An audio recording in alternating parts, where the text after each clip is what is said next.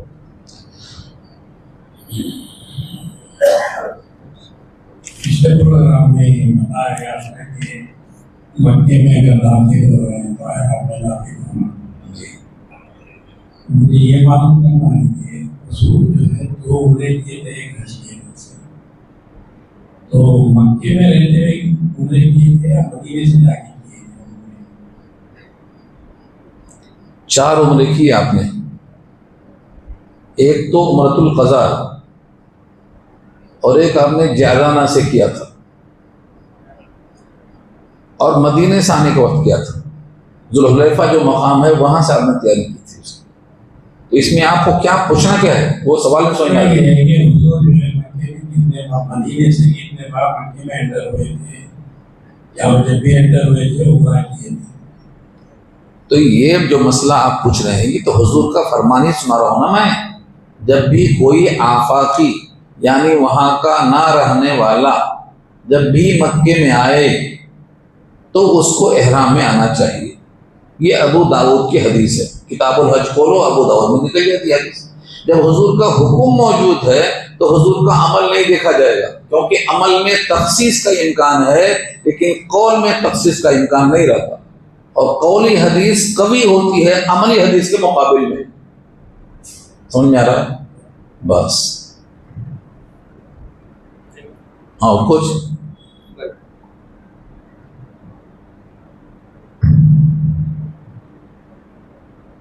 اگر کوئی سوال ہے کسی کے ذہن میں تو پوچھیے. ہوگا تحریر. السلام علیکم. وعلیکم السلام. اور صاحب یہ بلیوں کو پالنا گناہ ہے نہیں تو ہے نا؟ نہیں گناہ نہیں ہے. اگر گناہ ہوتا تو ابو ہریرہ نام نہیں پڑتا. ابو ہریرہ کس نے نام رکھا؟ حضور نے رکھا. ابو ہریرہ کنیت ہے. ایسے صحابی کی جن کی حدیثیں سب سے زیادہ ہیں وہ ابو ہریرہ ہیں، اور ان کا نام اس لیے پڑا کہ ان کے گود میں بلی کا بچہ تھا. اس بچے کے ساتھ حضور نے دیکھ لیا تو کہا ابو ہریرہ، ان کا نام پڑ گیا ابو ہریرہ. اگر پالنا منع ہوتا تو حضور بولتے دیکھو اس کو، نہیں بولتے. ہاں اسی واسطے ابو ہریرہ ان کا نام باقی رہا، دیکھا نہیں آپ نے. اچھا مطلب یہ بلی کو پال رہے ہیں تو وہ طہارت وغیرہ کا عمل کرتی ہے، وہ اس کو پاک ہونا کیسے؟ بھائی وہ تو جو پالتے ہیں ان سے پوچھنا پڑے گا، وہ تو مجھ سے نہیں پوچھ سکتے آپ، کیونکہ میں تو پالتا نہیں ہوں. کتاب میں جو لکھا ہو بتاؤں گا. بلی پالنا سنت ہے ابو ہریرہ کی، ابو ہریرہ کی سنت ہے. اگر وہ غلط ہوتا تو حضور ان کو منع کر دیتے. اب کیسا وہ پالتے تھے، کیسا گود میں رکھتے تھے، وہ تو آپ کو کرنا پڑے گا. پاکی ناپاکی تو اس کے بیاس بھی نکلتی ہے، فضلہ نکلتا ہے، آپ اس کو بچنے کی کوشش کرنا چاہیے. اب وہ کیسا کریں گے جو ان سے پوچھے جو پالنے والے لوگ ہیں. جائز ہے، بس اتنا بتا سکتا ہوں میں. جی چھوٹا سا سوال آخری. اگر میرے والد صاحب یا تدفین ہے، یہ پتہ چلتا ہے کہ بیٹا یہاں یقیناً پتہ چلتا ہے، یقیناً پتہ چلتا ہے، بلکہ ان کو انسیت ہوتی ہے، انسیت ہوتی ہے۔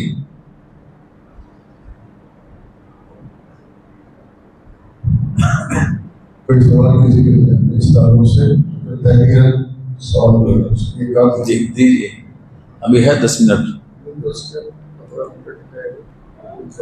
بات کریں کوئی پوچھنا ہے؟ کتاب کا نام ایصال ثواب ہے۔ مسئلہ ایصال ثواب، اس کو بند کر دو، یہ تو سوال ہو گیا ہے، یہ سوال ہو گیا، یہ سوال جواب ہو گیا، 24 جون ہو گیا ہے سوال جواب، پورے نہیں لکھے، جواب دینے کے بعد میرے ذہن میں آ جاتا۔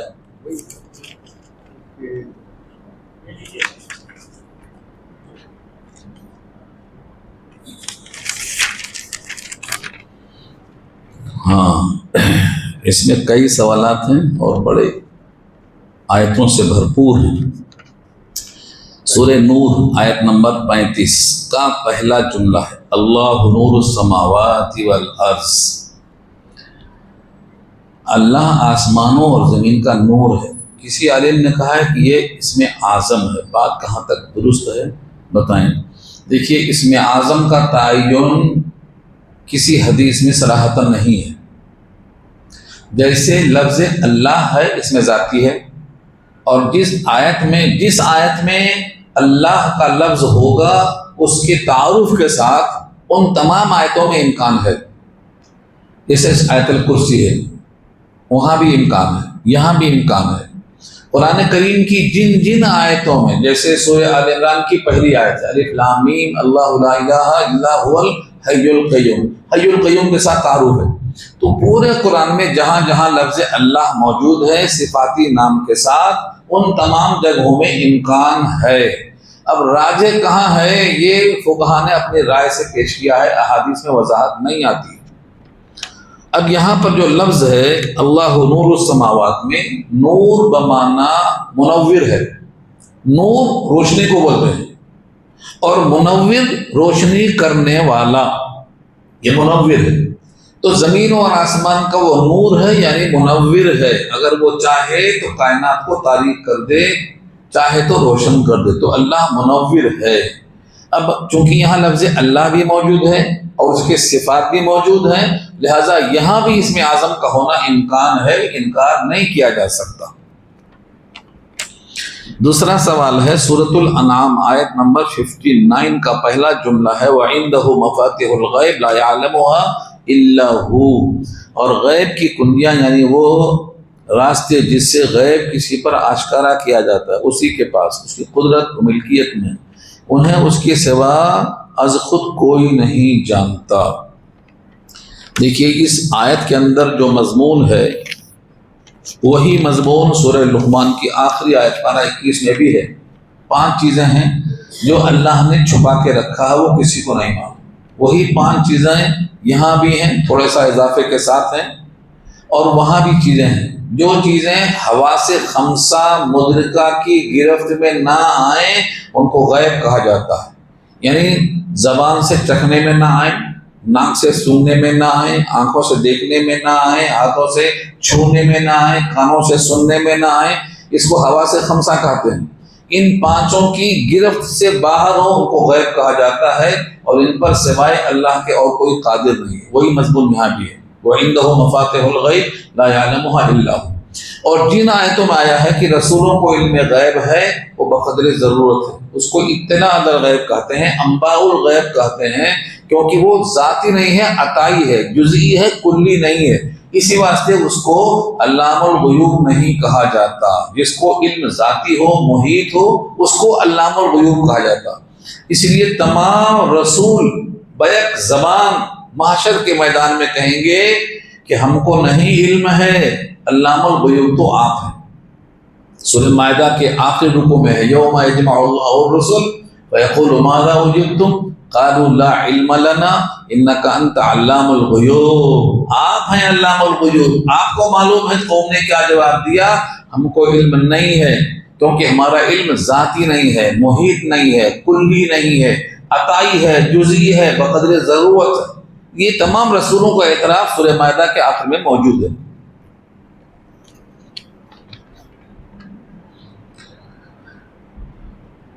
یہاں اسی سوال کو تفصیل سے پوچھا گیا ہے جو میں نے عرض کیا ہے۔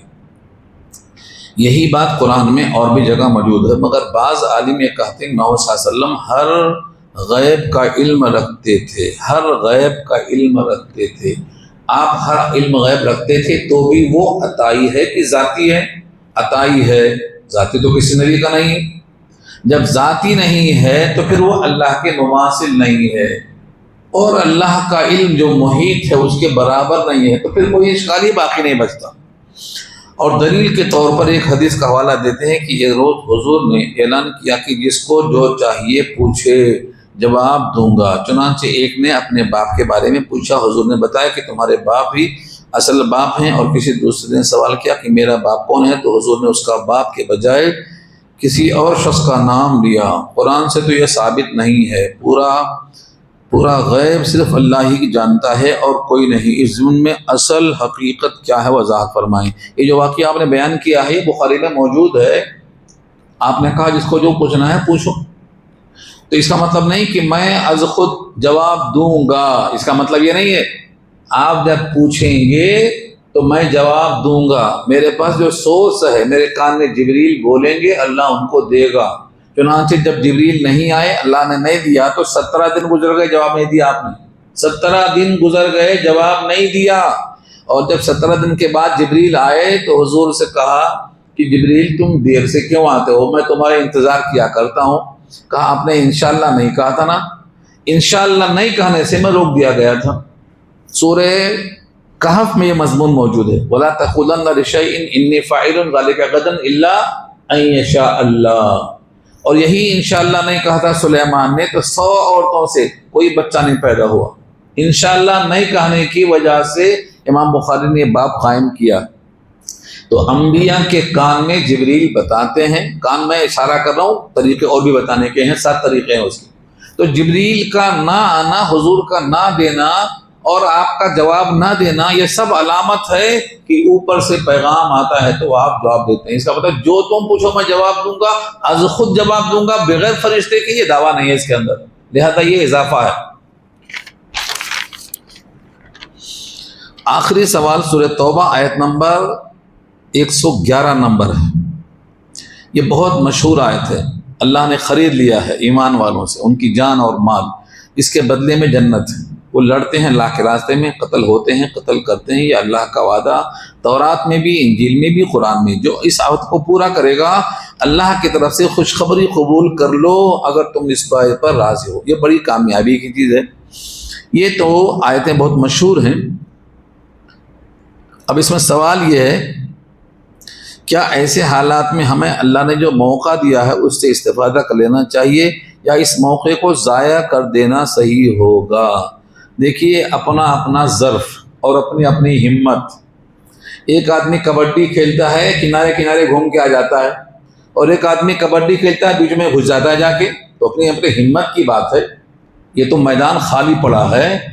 البتہ اس پر ایک کتاب آئی ہے قاری احمد صاحب کی، انہوں نے لکھا ہے تبلیغ بالیقین کار نبوت ہے، تبلیغ بالیقین کار نبوت ہے، یہ کتاب کا نام ہے، تبلیغ بالیقین کار نبوت ہے۔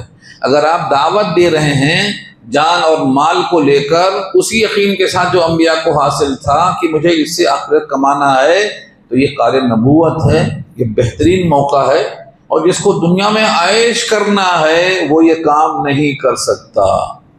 ہاں، یہ مشقت والا کام ہے۔ انبیاء کو پتھر کھانا پڑا، تانے کھانا پڑا، کان سے ایسی باتیں سننا پڑا جو ناگوار کہلاتی ہیں، اور یہ اللہ نے خود کہا، آل عمران میں کہا وَلَتَسْمَعُنَّ مِنَ الَّذِينَ أُوتُوا الْكِتَابَ مِن قَبْلِكُمْ وَمِنَ الَّذِينَ أَشْرَكُوا أَذًى كَثِيرًا۔ بہت تکلیفیں سنو گے، مشرکوں سے سنو گے۔ آج بھی ہندوستان میں اگر کوئی دعوت دین دیتا ہے تو جیل میں بند ہے، مار کھا رہا ہے، ان کو دھلائی کی جاتی ہے، تکلیفیں وہاں بھی ہوتی ہیں، نبی کے زمانے میں جو ہوتی تھی وہی آج تکلیفیں ہیں۔ حق کا کام کریں گے تو آزمائش ضرور ہوگی، اور اس پر ایک شاعر نے کہا تھا وہ یہیں سے لوٹ جائیں جنہیں زندگی ہو پیاری۔ ہاں، یہ قدم قدم بلائیں، یہ سواد کوئے جانا، وہ یہیں سے لوٹ جائیں جنہیں زندگی ہو پیاری۔ مزہ چاہیے تو گھر میں آرام سے بیٹھو نا، اور اگر آپ کو واقعی درجات چاہیے تو مشقت تو جھیلنا پڑے گا۔ جیسے انبیاء کو مشقت آئی ہیں آپ کو بھی آئیں گی، مشقتیں برداشت نہیں کر سکتے ہیں تو درجات عالیہ کی خواہش بھی آپ نہیں کر سکتے ہیں، مشقت جھیلنا پڑے گا۔ سب سے زیادہ مشقت ہمارے نبی کو آئی، سید الانبیاء کو آئی۔ آپ سب سے زیادہ محبوب ہیں اللہ کو، اشد الناس بلاء الانبیاء الامثل فالامثل، سب سے زیادہ حضور کو تکلیفیں آئی ہیں، تو اگر تکلیفیں جھیل سکتے ہیں تو جنت تیار ہے، تو وعدہ اللہ کا موجود ہے۔ جی، کوئی سوال کسی کو اور کرنا ہے؟ نہیں اس سے بولیے آپ، اس میں آواز برابر نہیں ہے۔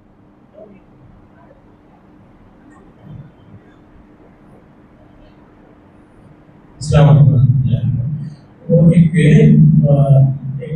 1981 میں مدینہ گیا تھا، تو مدینے کے جو وہاں پہ حضور کے جو حضرات ہیں وہاں پہ ایک دروازہ ایک گول لکھا ہوا تھا جس میں باب جبریل بن کے لکھا ہوا تھا، کیا وہ وہاں پہ وہی آتی تھی کیا وہاں سے؟ ہاں بالکل بالکل بالکل وہی ہے۔ جبریل امین کے آنے کا جو راستہ تھا اسی کو باب جبریل کہا گیا ہے۔ جی ہاں،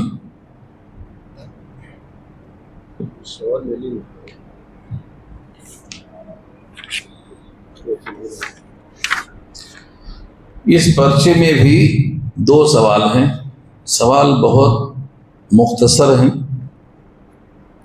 پہلا سوال سورہ احزاب کی آیت نمبر 72 ہے، 72۔ انا عرضنا الامانۃ علی السماوات والارض والجبال، یہ پوری آیت ہے، بڑی مشہور آیت ہے یہ۔ بے شک ہم نے اپنی امانت پیش کی آسمانوں اور زمین اور پہاڑوں پر، تو انہوں نے اس کے اٹھانے سے انکار کیا اور وہ اس سے ڈر گئے، اور انسان نے اسے اٹھا لیا، بے شک وہ ظالم بڑا نادان ہے۔ یہ بات سمجھ میں نہیں آتی، آسمان اور زمین پہاڑ تو اللہ کے فرما بردار مخلوق ہیں، پھر ان کو ذمہ داری دینا اور کس کے لیے دینا سمجھ میں نہیں آیا، اور ان کا انکار پھر انسان کیسے اٹھایا یہ ذمہ داری، کچھ شبہات ہیں، دور کر دیں تو مناسب ہوگا۔ یہ سوال کا جواب بہت تفصیل سے ہم دے چکے ہیں اس سے پہلے۔ اصل میں ایک ہوتا ہے انکار باغیانہ اور ایک ہوتا ہے انکار عاجزانہ۔ یہاں جو انکار ہے وہ باغیانہ نہیں ہے، عاجزانہ ہے۔ جیسے آپ کسی بچے کو بلاتے ہیں، بچہ یہ تھیلا اٹھا کے وہاں رکھ دیں، بولتا ہے صاحب میں دب جاؤں گا، مجھ سے اٹھے گا نہیں، یہ بڑا بھاری ہے یہ، تو یہ عاجزانہ ہے، یہ باغیانہ نہیں ہے۔ اور اس کی تصدیق خود اللہ نے کی ہے۔ اللہ نے کہا ہے اگر وہ اٹھا لیتے اور انکار نہ کرتے تو پھٹ جاتے، تو اللہ نے کہا ہے لو انزلنا هذا القرآن على جبل لرأيته خاشعا متصدعا من خشية اللہ، سورہ حشر کے آخری رکوع میں یہ آیت موجود ہے۔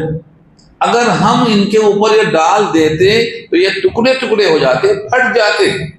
تو ان کا انکار عاجزانہ ہے اور صحیح ہے، تصدیق اللہ نے کر دیے۔ اور ان کو اٹھانے کا مطلب یہ تھا کہ ان کے اوپر نازل کرتے، کیونکہ پوری دنیا میں نازل کرنے کی کوئی جگہ ہی نہیں تھی، قرآن اتنا بھاری بھرکم تھا اور ہے۔ اب یہ اور بات ہے، مرد ناداں پہ کلام نرم نازک بے اثر، پھول کی پتی سے کٹ سکتا ہے ہیرے کا جگر۔ آج ہم لوگ بے وضو سن لیتے ہیں، بے وضو پڑھ لیتے ہیں، یہاں وہاں اٹھا کے رکھ دیتے ہیں، یعنی اس کو ہمیں دل میں کوئی قدر ہی نہیں ہے، کیونکہ ہم کو پتہ ہی نہیں ہے۔ وہ کہتے ہیں نا بھینس کے آگے بین بجاؤ، بھینس پہ پگورائے، بھینس کو کیا معلوم کہ کیا بین بج رہی ہے، احساسی کسی کو نہیں ہے۔ ورنہ قرآن کریم جب نازل ہوتا تھا تو اونٹنی بیٹھ جاتی تھی، چلتی ہوئی اونٹنی بیٹھ جاتی تھی، اور جس کے ران پہ حضور سر رکھ کے سوتے تھے، زید بن ثابت کہتے ہیں ٹوٹنے کے قریب ہو جاتی تھی، آپ کا چہرہ سرخ ہو جاتا تھا، سانسیں رگیں پھولنے لگتی تھی۔ یہ سب بی بی عائشہ بیان کرتی ہیں۔ جاڑے کا موسم ہے، پسینہ ٹپکنے لگتا تھا، جاڑے کے موسم میں پیشانی سے پسینہ ٹپکنے لگتا تھا۔ یہ سب وحی کی شدت ہے۔ اسی لیے اللہ نے ساری کائنات میں کہیں بھی قرآن کو نازل نہیں کیا، قلب مصطفیٰ پہ نازل کیا ہے۔ قلب مصطفیٰ علی قلبک لتکون من المنذرین، سورہ شعراء پارہ 19 کی آیت ہے، اے نبی اس قرآن کو ہم نے آپ کے دل پہ اتارا ہے تاکہ آپ ڈرانے والے بن جائیں۔ اگر نبی کی زبان سے نکلا ہوا لفظ آپ کو حدیث کے شکل میں قابل قبول نہیں ہے تو قرآن بھی وہیں سے آیا ہے، وہ آپ کو قابل قبول کیسے ہو رہا ہے؟ یہ دوہرا معیار ہے مسلمانوں کا جو بعض گمراہ بکھر چکے ہیں۔ حضور کی زبان سے ہی قرآن نکلا ہے، قرآن کوئی کتاب بن کے نہیں آیا ہے۔ حضور نے کہا یہ قرآن ہے، قرآن میں لکھو، فلاں آیت فلاں کے بعد لکھو، اور یہ قول ہے اس کی تشریح ہے جس کو حدیث میں لکھو، یہ حضور نے فیصلہ کیا ہے۔ حضور ہی کا ایک قول آپ نہیں مانتے ہیں اور ایک مانتے ہیں تو گویا معلم کی تعلیم کا انکار کرتے ہیں آپ۔ تو یہاں پر یہ بات کہی گئی ہے کہ وہ بحیثیت مخلوق کے اس بارے گناہ کو نہیں اٹھا سکتے۔ اب دوسرا جو لفظ ہے وہ حملہ الانسان انہ کان ظلوما جہولا، انسان نے اٹھا لیا، اس سے حضور مراد ہیں کلمہ پڑھنے والے انسان کلمہ پڑھ کے وعدہ کرتے ہیں کہ ہم اس کو بھگتیں گے، اس کو جھیلیں گے، لیکن زندگی بھر مخالفت کرتے رہتے ہیں۔ اور اسی کو شاعر نے کہا ہے لوگ آسان سمجھتے ہیں مسلمان ہونا، یہ شہادت گہے الفت میں قدم رکھنا ہے، یہ شہادت گہے الفت میں قدم رکھنا ہے۔ لوگ آسان سمجھتے ہیں مسلمان ہونا، یہ ہے مظلوم انسان جو قرآن تو اٹھاتا ہے، کلمہ تو پڑھتا ہے، وعدہ تو کرتا ہے، لیکن منمانی کرتا ہے۔ انہ کان ظلوما جہولا کا مصداق وہ ہے۔ اس لیے یہاں پر جو علی انسان ہے یہ استغراق کا نہیں ہے، وہ انسان جو حق ادا نہیں کرتا ہے وہ ہے ظالم اور جاہل۔ جو اس کا حق ادا کرتا ہے وہ تو بہترین انسان ہے۔ خیرکم من تعلم القرآن وعلمہ، بہترین انسان ہے۔ تو قرآن کی عنایتوں کا محمل یہ ہے کہ واقعی یہ بھاری بھرکم ہے، سب میں زیادہ بوجھ اٹھانے کی طاقت نبی کے دل میں رکھی اللہ نے، اس لیے قرآن کو آپ نے اٹھایا اور امت تک پہنچایا، اور زندگی پوری ہمیشہ فکر میں رہے کہ امت تک کہ قرآن کیسے پہنچ جائے۔ لیکن آج امت اس میں غافل ہے، قرآن کے پہنچانے والے کو بھی شک کی نگاہ سے دیکھتی ہے، ان کو پیسہ آ رہا ہوگا، کوئی فنڈ آ رہا ہوگا، یہ کیسی محنت کر سک رہے ہیں، کہاں سے اتنی ہمت آ گئی، کہاں سے ایسا کام شروع کر سک رہے ہیں، یہ شک کی نگاہوں میں آ رہے ہیں کیونکہ ان کو اہمیت نہیں معلوم۔ تیسرا سوال لے لوں؟ ہاں بولیے۔ وزن کا تعلق آپ بولے یہ تمثیلی ہے یا کیا؟ تمثیلی کیوں ہے؟ اگر پہاڑ کا نازل کرتے تو پھٹ جاتا، تو تمثیلی کیسے؟ انسان کیوں نہیں پھٹ جاتا؟ انسان نہیں پھٹتا کیونکہ یہ موٹی چمڑی کا ہے۔ پہاڑ کے مقابلے میں ہاں دیکھو پہاڑ کے بارے میں پہلے پارے میں کیا کہا؟ پہاڑ کے بارے میں پہلے پارے میں اللہ نے کہا وَإِنَّ مِنَ الْحِجَارَةِ لَمَا يَتَشَقَّقُ مِنْهُ الْأَنْهَارُ وَإِنَّ مِنْهَا لَمَا يَهْبِطُ مِنْ خَشْيَةِ اللَّهِ، اللہ کے ڈر سے انہیں کانپ رہا ہے، پھٹ جا رہا ہے، آنسو نکل رہے ہیں، انسان میں نہیں نکلتا۔ تو انسان کو بنایا اللہ نے ایسا کہ بڑا مضبوط ہے۔ یہ کوئی فرعون نہیں پیدا ہوا پہاڑ میں، سب فرعون انسان میں پیدا ہوئے۔ قارون کہاں پیدا ہوا؟ انسان میں پیدا ہوا۔ جتنے مجرم ہیں کوئی پہاڑ میں پیدا نہیں ہوتا، سب کے سب انسان میں پیدا ہوتے۔ تو انسان جو سرکش ہے اسی کا تذکرہ کیا گیا ہے۔ مخاطب تو دو ہی ہے نا، جنات اور انسان، کیا تو تمثیل ہے۔ تو یہ اللہ کا بوجھ ہے، اس میں کوئی شک کی گنجائش نہیں۔ اگلا سوال، گھنٹہ تو نہیں پورا ہوا نا، 2 منٹ ہے، میں اس کو پورا کر دیتا ہوں تاکہ اگلا سوال نیا کر کے لائیں آپ۔ سورہ یاسین کی آیت وَمَن نُعَمِّرْهُ نُنَقِّصُهُ فِی الْخَلْقِ أَفَلَا يَعْقِلُونَ، اور ہم جس کی عمر دراز کرتے ہیں اوندھا کر دیتے ہیں پیدائش میں، تو کیا وہ سمجھتے نہیں؟ اس میں اوندھا کر دینے سمجھ میں نہیں آیا، اس سے اللہ کا کیا مطلب ہے؟ بچپن اور 55 ایک ہوتا ہے، یہی ہے مطلب اس کا۔ جیسے بچپن میں عقل نہیں ہوتی، ایک بات 100 مرتبہ پوچھتا ہے ابا یہ کیا ہے، ابا یہ کیا ہے، ایسے 55 میں آنے کے بعد سب بھول جاتا ہے۔ اور اللہ نے خود کہا ہے کہ ہم جب اس کی عمر لمبی کر دیتے ہیں تو سب کچھ جاننے کے بعد اب کچھ بھی نہیں جانتا، سب کچھ جاننے کے بعد اب کچھ بھی نہیں جانتا۔ یہ مضمون قرآن میں کئی جگہ آیا ہے، سورہ نحل کے اندر بھی موجود ہے۔ تو یہی اس کا اشارہ ہے، دعا کر لیجیے۔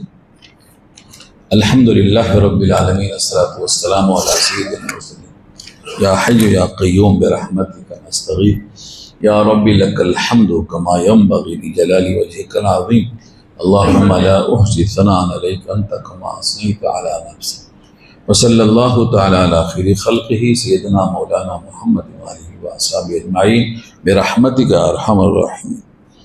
ہمارے پورے ہفتے کے 5 پروگرام ہوتے ہیں، 5 گھنٹے کے، یہ احمد صاحب پورا ریکارڈ کرتے ہیں۔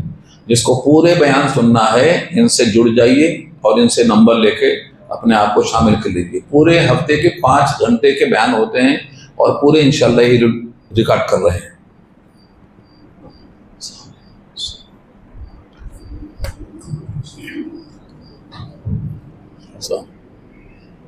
کافر اور مسلم، ہاں، پھر منافق آنے گا، منافق کافر میں آتا، اس سے نیچے آتا، اس سے نیچے آتا۔ کافر کے نیچے۔ جی ہاں، السلام السلام علیکم، السلام علیکم، السلام علیکم، وعلیکم، خیریت سے ہیں؟ السلام علیکم۔